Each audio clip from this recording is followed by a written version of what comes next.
Another NFL draft is behind us, and it is time to recap the 2023 Atlanta Falcons draft. Now, going into this draft, I felt like if they drafted smart, I think they have what it takes to win the NFC South next season. Now, after looking at this draft and after looking at what they've done in free agency in this offseason, I think they're going to win the NFC South. And 2023 is the best opportunity that the Falcons have had of winning the NFC South in a long time.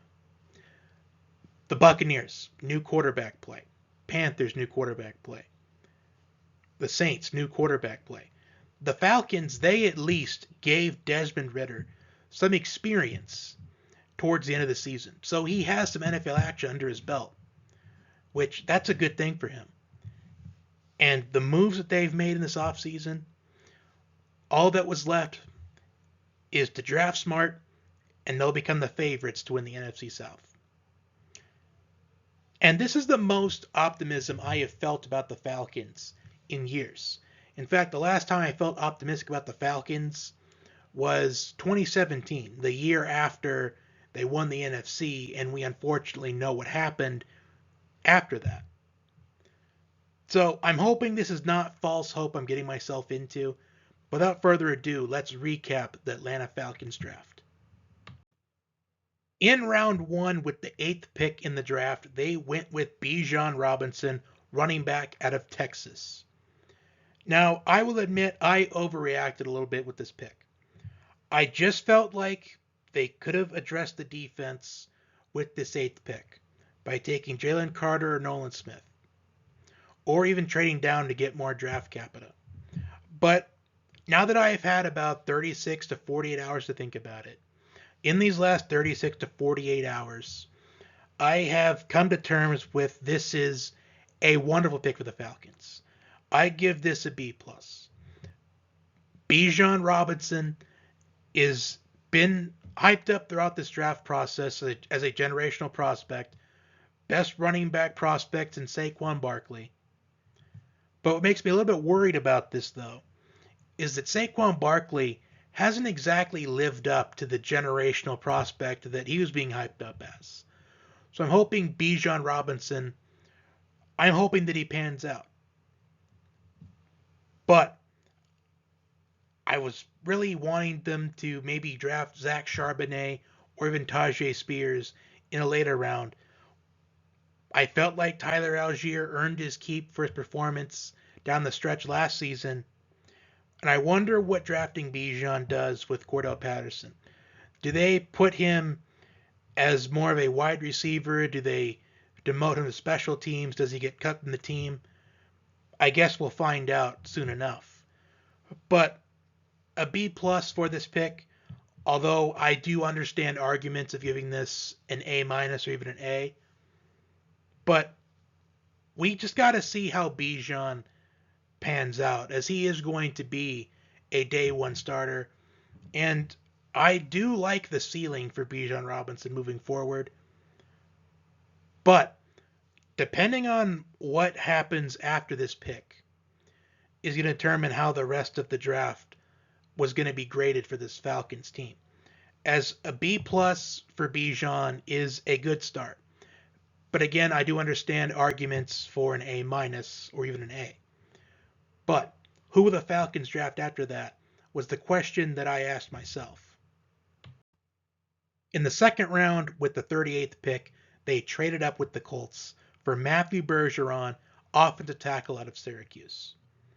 Now, I overreacted to this pick as well. I thought that this was a average kind of pick, so a C kind of pick. But after watching his tape, I upgraded the grade to a B-, as I like what I saw on his tape. He looks very strong, very underrated prospect. I do feel like if this offensive tackle group was not as deep as it was, I felt like he could have maybe snuck into the first round. As he looks very meaty, very aggressive, and this is a very big pickup for this Falcons offensive line. As the offensive line, they have been trying to find an identity for a few years now. And what sticks out to me was 2019, where they drafted Chris Lindstrom with the 14th pick and then traded back into the first round for Caleb McGarry, which was a pick that I also overreacted to, which I felt like Caleb McGarry was someone they could have gotten maybe in the third round that year. Although part of me feels like the trade up was a bit unnecessary, but they did only sacrifice a few picks and the 210th pick, so it wasn't that big of a trade to have to give up for this 38th pick in Matthew Bergeron. But B minus so far. So right now, this Falcons draft is about a B, maybe even a B plus on average. So far so good, but the Falcons, they have yet to address their defense, which was kind of concerning. In round 3, with the 75th pick, they went with Zach Harrison, edge rusher out of the Ohio State University. And I feel like this pick is an absolute steal for Atlanta. I gave this pick an A minus. And I think being drafted in round 3 is perhaps the best thing to happen to Zach Harrison. As I feel like if he would have went in the first round, maybe early second, then I feel like there'd be a lot of additional pressure on him to perform right away. Considering Ohio State is one of those schools that they expect their prospects to perform day in and day out. But adding Zach Harrison with the defense that they have added in this offseason, this is a nice pick as far as adding depth to the defense, getting pressure to the quarterback. As the Falcons, they only had 39 sacks this past season, which was the worst in the NFL. And to make it look worse than what it is, I think the next lowest was, I forgot what it was, but it was a pretty astronomically high number between second worst and Atlanta. So hopefully this is a pick that pans out and he doesn't have the same fate as Marlon Davidson did. But overall, this draft is looking really nice so far, as they still have 3 more picks to invest in their defense a little bit more, maybe get another offensive lineman maybe. So we'll see how the rest of the draft goes. In round 4, with the 113th pick, they went with Clark Phillips III, corner out of Utah, and this pick makes me absolutely pumped, as this is another steal for Atlanta. Clark Phillips III is a guy that I'm surprised did not come off the board a lot earlier than what he should have. I felt like he was going to be a second round pick, but it appeared that he had been pushed under the rug a little bit as far as corners are concerned, as this corner group was a very stacked group coming into this draft.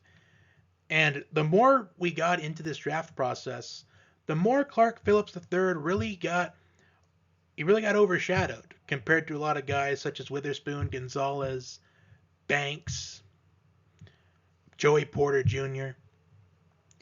I felt like Clark Phillips III, early in the draft process, I thought maybe he could have been a late first rounder. And the fact the Falcons get him in round 4, absolute steal.